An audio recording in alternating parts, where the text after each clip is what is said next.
Buenas noches a todo el mundo. Esta semana voy con la crítica y la reseña de una miniserie de Netflix llamada La maldición de Bly Manor o The Haunting of Bly Manor. Esta serie, que no sé con certeza si es británica o no, pero está dirigida por Mike Flanagan, consta de unos 9 episodios bastante largos y es una serie de terror en la que participan actores que no son muy conocidos así por el público en general, pero que son conocidos en las series habituales que hacen ellos, como también fue en su serie hermana que se hizo antes de esta, que es la de La maldición de Hill House, y también una que también se hizo años antes, no fue después, si no recuerdo mal, que es la de la caída de la casa Asher. O sea que a este hombre, a Mike Flanagan, le gusta mucho hacer terror gótico, básicamente. Y vamos, todo su género relacionado con tema casas encantadas. Es eso. Esta serie está vagamente basada, yo diría que muy vagamente, ¿vale? Es una adaptación muy libre de la novela Otra vuelta de tuerca de Henry James, que creo que, a decir verdad, este clásico no tiene tantas adaptaciones. Si tiene muchas, corregidme, ¿vale? Decidme si estoy equivocado o no. Y es una adaptación que está ambientada en los años 80. Y la verdad es que yo empecé a ver esta serie sin tampoco tener mucha idea de lo que era ni de qué trataría. O sea, sabía que iba sobre casas encantadas, sabía el libro en el que estaba basada, pero vamos, que no tenía ni idea de lo que se dice su universo, ¿no? Por el tema de que siempre andan comparando esta serie con la de Hill House y también con los actores recurrentes y el universo que construye Mike Flanagan. O sea que yo empecé a ver esta serie un poco sin saber todo el contexto, ¿vale? No tenía mucha idea de lo que pasaba.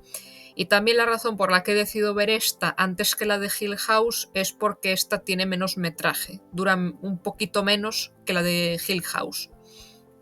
Y los actores habituales que suele poner aquí, si no recuerdo mal, de protagonista estaba Victoria Pedretti, que a algunos les sonará porque también salía en la serie You, y también Amelia Eve, que salen en pocas cosas, ¿vale? Por lo que vi en su filmografía. Y bueno, así para destacar, el actor más conocido que tiene esta serie es Henry Thomas, que todos lo conocieron porque interpretó a Elliot en E.T. el extraterrestre. Y claro, aquí ya es un señor de 50 y tantos años, bueno, más o menos la edad que le he hecho, ¿no? Y a ver, así de otros que recuerde ahora, ¿vale?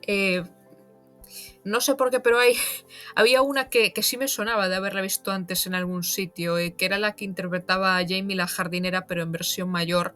Lo que pasa es que ahora no sé. Y a ver, esta serie empieza de una manera así, con una premisa que ya os podéis imaginar más o menos. Es la de el personaje de Daniel Clayton, que es Victoria Pedretti.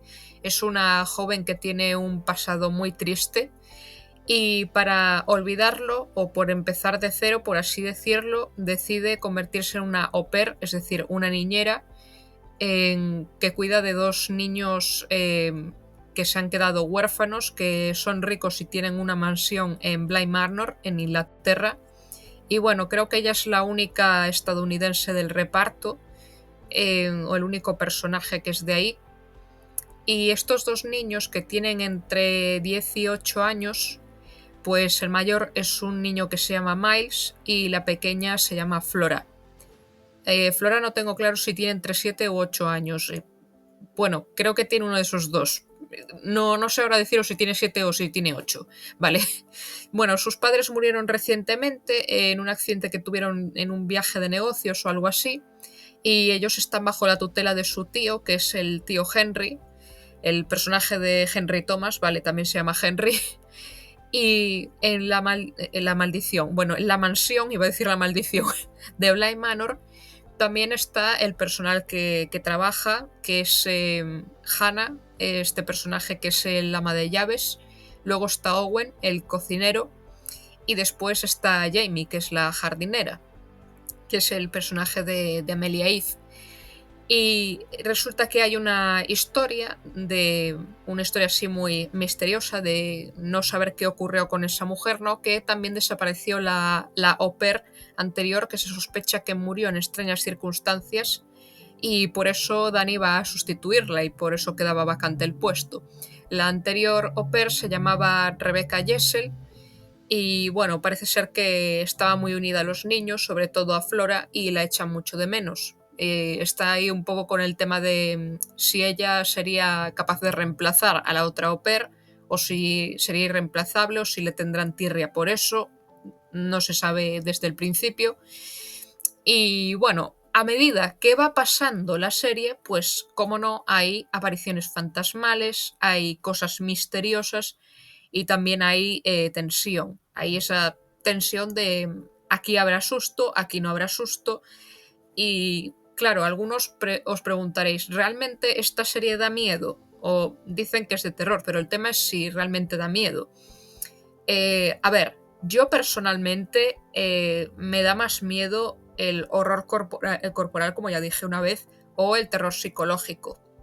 Que en verdad esta serie no es terror psicológico porque básicamente eso significa que es el terror de lo que está en la mente, de lo que tú te estás imaginando.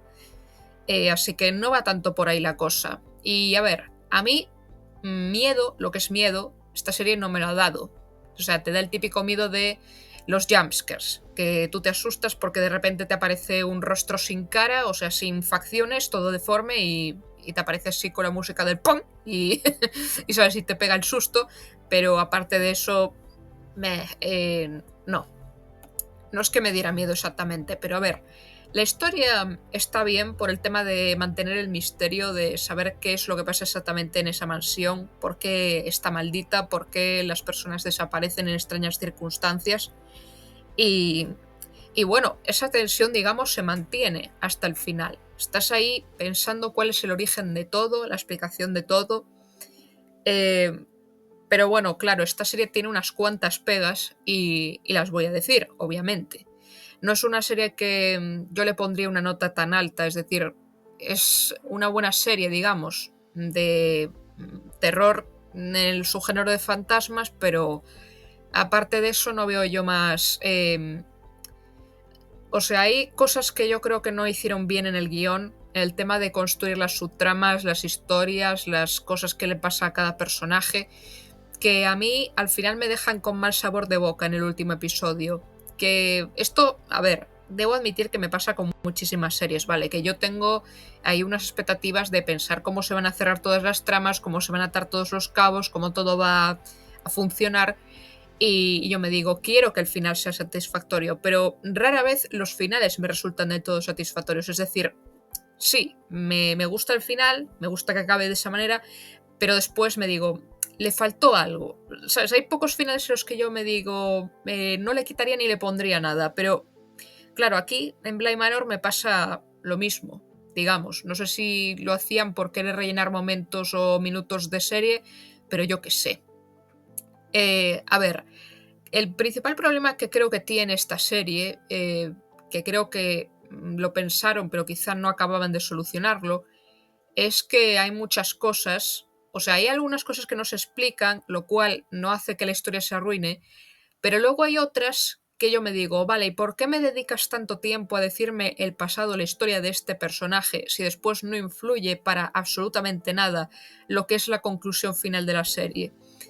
Es decir, me parece que es puro relleno cuando te están explicando aquí el pasado de Dani, el pasado de, no sé, como de Hannah conociendo a Owen, después lo de el pasado, la situación de Miles en el internado, luego el tema de la historia de Rebecca y de Peter, que me parece que le dan demasiado tiempo y bueno, también la historia del propio Henry, que yo me digo, vale, pero ¿esto tiene alguna injerencia o tiene alguna incidencia en la historia principal? No, ya os lo digo yo, no la tiene. Y me digo, a ver, se supone que estamos hablando de la maldición que hay dentro de esa mansión, no de los problemas psicológicos que tenía este que no vive ni siquiera en la casa, ¿sabes? Y eso me resultó un poco decepcionante, ¿vale? Yo debo decir que por lo menos en el tema de preguntarte por qué ocurre esto, por qué ocurre aquello, está bien planteado. Además que también hay muchos detalles que se te escapan la primera vez que ves la serie o que no llegas a construir, ¿no? A hacer el rompecabezas a la primera. Y bueno, eso está bien, ¿no? El tema de que le puedas dar un segundo visionado a una serie para poder darte cuenta de detalles de los que no te habías dado cuenta. También se dice que había incluso bastantes fantasmas escondidos en segundo plano y que tú ni te das cuenta de que están ahí. Pero si pausas la imagen se ven. O sea, es como el juego de encuentra el fantasma, ¿no?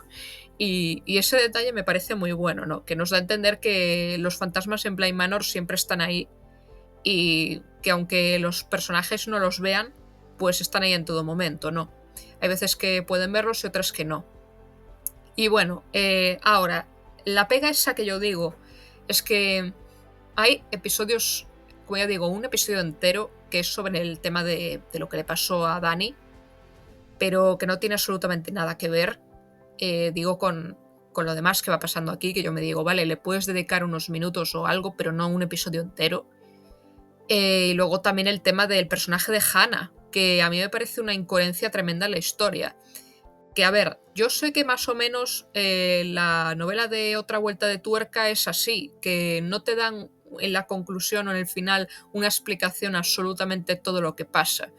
Es decir, tú sacas la conclusión de, vale, ellos eran los fantasmas, ¿no? Y esto era lo que estaba pasando aquí y tal.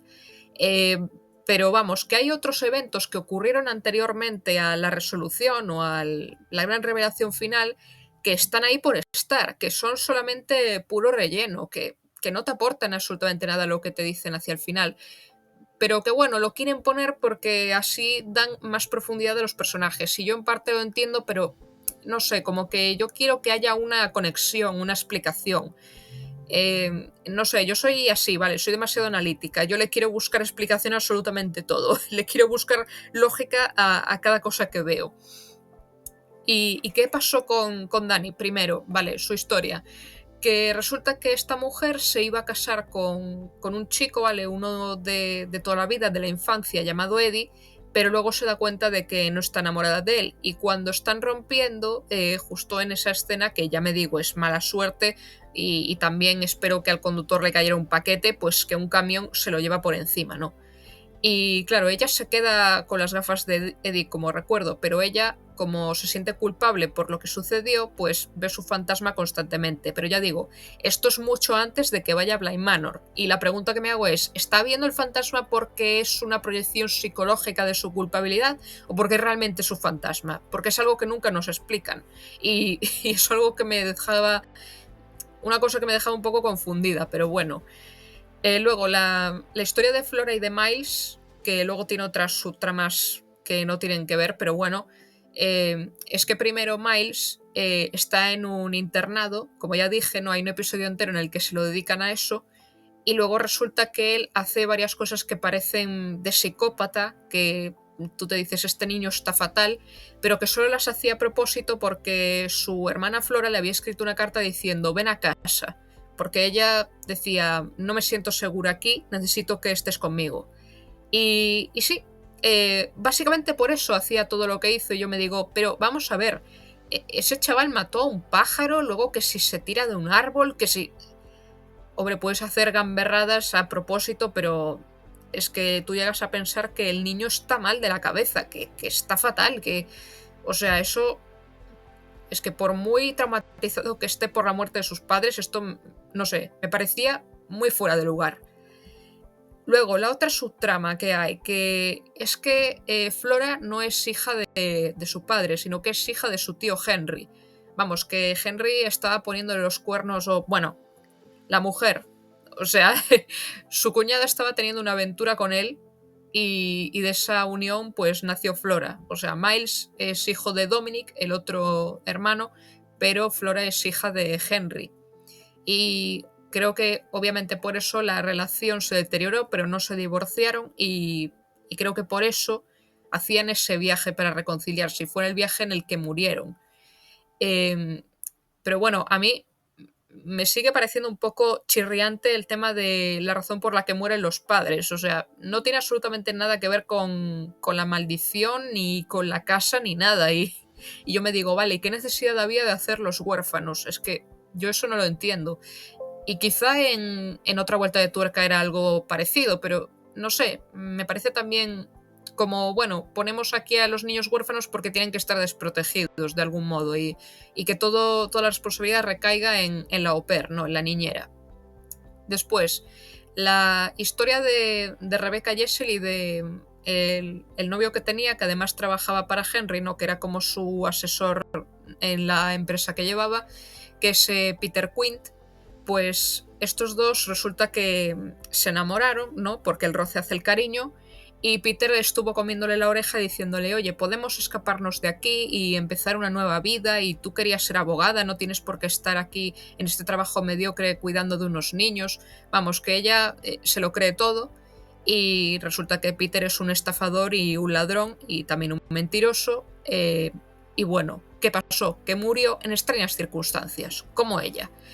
Pero vamos, hasta ya bien entrado el penúltimo episodio no te explican la historia de ambos de cómo acabaron. Es decir, te dicen el inicio de su relación, pero no el final. Y lo otro último que digo es que, bueno, lo de Hannah y Owen, pues que simplemente ellos estaban enamorados, pero por tema de ser profesionales no fueron a más. Pero bueno, hay... O sea, el último episodio, que era el de la explicación del origen de la maldición, me pareció buenísimo, ¿vale? A mí me entretuvo un montón, me encantó cómo lo explicaron y todo.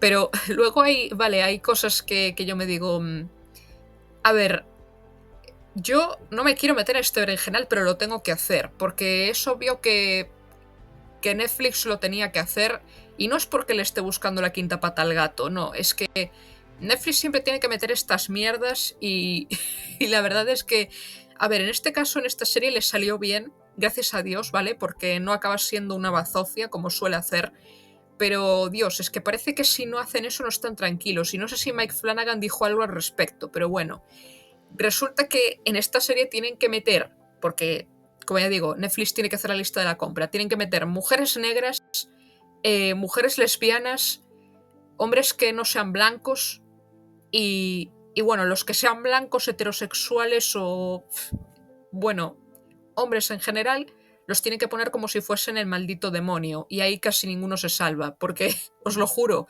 eh, Henry acaba siendo un cabrón. Después, Peter Quinn, que es otro cabrón. Que Rebecca ni siquiera es mala con él, o sea, es que ella era una pobre inocente chica que se dejó llevar por sus mentiras, ¿no? Por sus camelosidades, como carajo se diga, y ella era una pobre víctima y Peter era el malvado aquí en cuestión, ¿no? Y como no, es un hombre blanco heterosexual.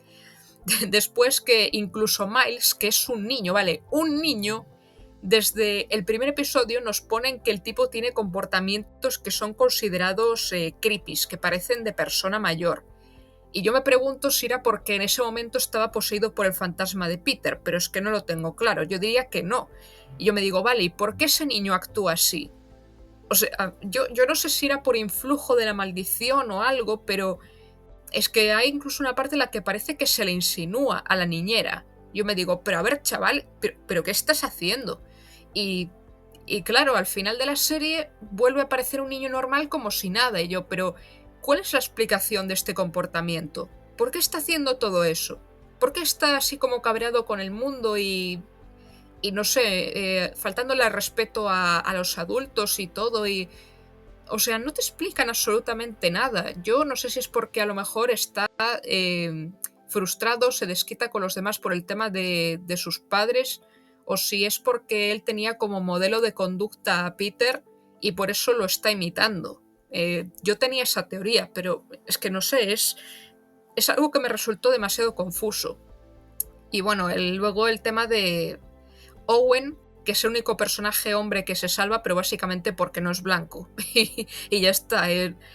O sea, no es que tampoco sea cuestión de que los personajes sean muy buenos o muy malos, ¿vale? Hay grises en el tema de su moralidad, pero no sé, después el personaje de Rebecca tampoco se vea que sea tan bueno, pero como que aquí a Netflix se le nota un poco el plumero. Luego el tema de...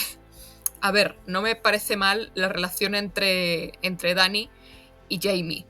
Es decir, es luego una relación lésbica que tienen estas dos y es una relación que digamos que acaba bien dentro de lo que pasa en la serie. Pero es que vamos, aquí se nota muchísimo también el plumero de Netflix porque nos dan a entender en una escena pequeñísima que ella no siente atracción ninguna por los hombres, pero es una escena muy pequeña, lo cual a lo mejor piensas, vale, pero Eddie no le gustaba porque simplemente lo quería como amigo o porque no le gustan los hombres. Y es como... A ver, yo ya desde creo que el episodio 2 o 3 me veía venir que estas dos se iban a liar. Pero bueno, no sé, tampoco hay ese sentimiento de culpa o de homofobia interiorizada que era bastante común en los 80 y a mí me parece un poco extraño, o sea, es como anacrónico de pensar, yo tengo que sentir culpabilidad porque de repente, o sea, de repente no, quizá durante toda la vida me gustaron las chicas, pero yo lo estuve reprimiendo y no te abordan eso, que a lo mejor dirán, bueno, pero es que eso no aportaba nada a la trama y yo, hombre, también hay otras cosas que yo me digo, están un poco ahí por estar, pero bueno. Eh, y luego, pues, no sé qué más decir, es un poco eso, que... A ver, estos personajes, o sea, lo de la trama de Peter y Rebecca me digo, vale, iban a hacer algo malo, iban a escaparse, iban a hacer tal, pero no murieron por eso, por sus malos actos, ni porque la señora del lago, la dama del lago quisiera castigarlos, es porque se cruzó en su camino. O sea, podrían haber sido buenos y no habría ocurrido absolutamente nada. Y yo me digo, bueno, vale. No sé, se pierden muchísimos derroteros y otras cosas que a mí me parecieron inútiles. Y no sé si es porque le dijeron al señor Flanagan, oiga, usted tiene que hacerlo así, tiene que hacer que duren de esta manera los episodios y no hay vuelta de hoja. Si tienes que meter escenas inservibles, pues las metes. Lo último que digo, que la actuación de Victoria Pedretti hay escenas en las que me parece un poco exagerada. No sé, en el primer episodio ya cuando los niños la encierran en el armario de la ropa, la chica está ahí un poco como, no sé, muy asustada, pero ya a nivel de como si lo hubiesen encerrado en una jaula. Y hay otras escenas en las que, a ver, yo entiendo que ella está traumada, que está deprimida, que tiene esos problemas de... O sea, le persigue la culpa y todo el tema, pero no sé, hay veces en las que es tan exagerado que me resulta cómico, casi. Bueno, no sé, es como, al final uno haría el típico chiste de no haber trabajado de au pair, cariño, haber ido a terapia en lugar de haberte dado por ir a Inglaterra a cuidar de unos chavales en una casa encantada, ¿sabes? Porque al final no acabas bien. Y a ver, dentro de lo que cabe, la serie acaba bien. O sea, no es que tenga un final tétrico de dos personajes mueren y ya está. Hay una solución, ¿vale? Hay un final, digamos, en el que todos salen ganando, o casi todos, ¿vale? Y, y bueno, termina luego con el tema de la mujer esta contando a todos en la víspera de una boda esta historia, ¿no? Les contaba ahí una historia de fantasmas. Y luego sabes quién es quién. Eso es lo que te revelan al final. Y ahí está la gracia.